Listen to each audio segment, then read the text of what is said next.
Hey guys, Daniel James here, and today I'm going to be doing a Project Chaos tutorial series for you. So we're going to start up here at the top. Here we have our layer selection menu. So here is where in Project Chaos you choose which sounds you want to be playing back at any given time. To change between the different layers, you just simply click the name layer, and as you can see, it will be reflected in the edit window down below. Don't worry, we will get to that.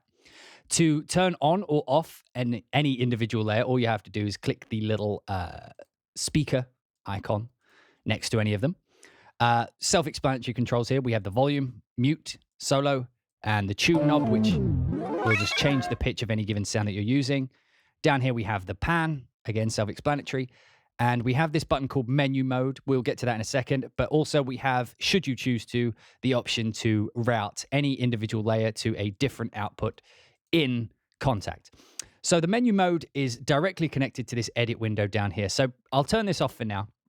So the edit window down here is quite easy to use. As you can see, if I play a sound, this sound that you're seeing here is on every key down below, and we can change that with the left and right arrows, which sound will play back. But we also have this option here called the menu mode. If you click menu on any layer, what will happen is now every key of the keyboard, all of these blue keys, will now be a different sound from this bank. So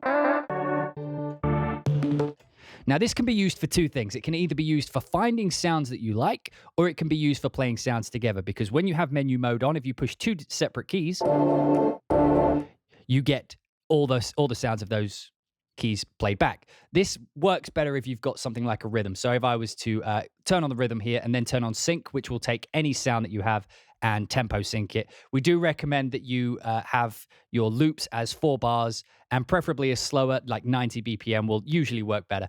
But you turn on the sync, and now, as you can see, each individual key is a different sound. But if I play multiple keys together,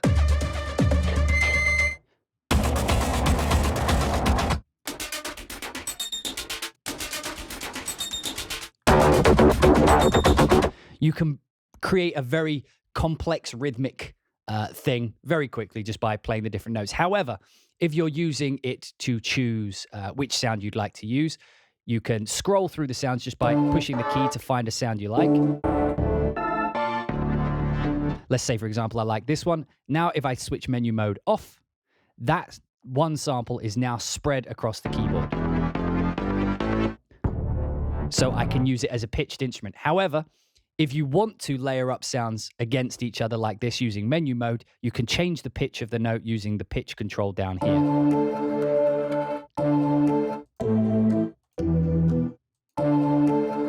And that allows you to play multiple notes together.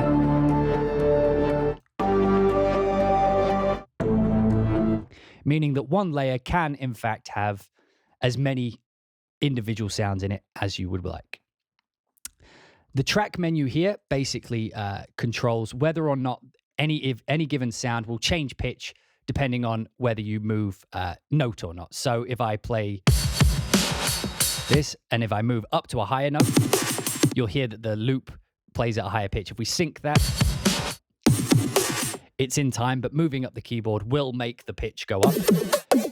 And again, going down will make the pitch go down. This is cool if you want to use, individual sounds for some cool, crazy, pitch shifted sound design. However, if you'd like things like percussion to stay as percussion, like we have things like kicks, kick samples and snare samples. If you want those to remain at the same pitch, all you have to do is turn off track, and no matter which key you push, it will always play back at the recorded sample.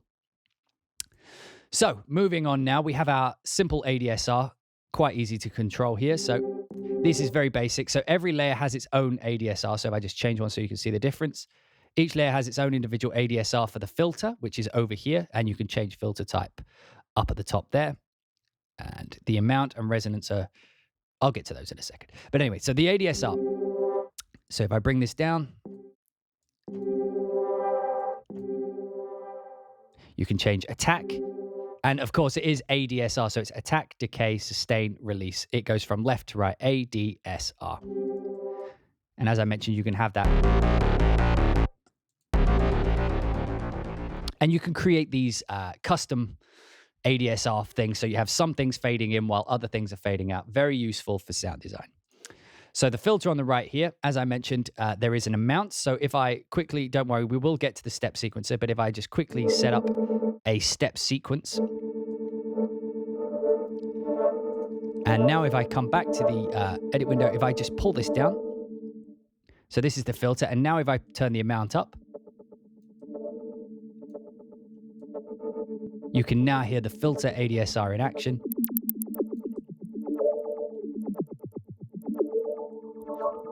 Very simple, easy to use. We have low pass, high pass, and band pass. Again, very useful for custom sound design.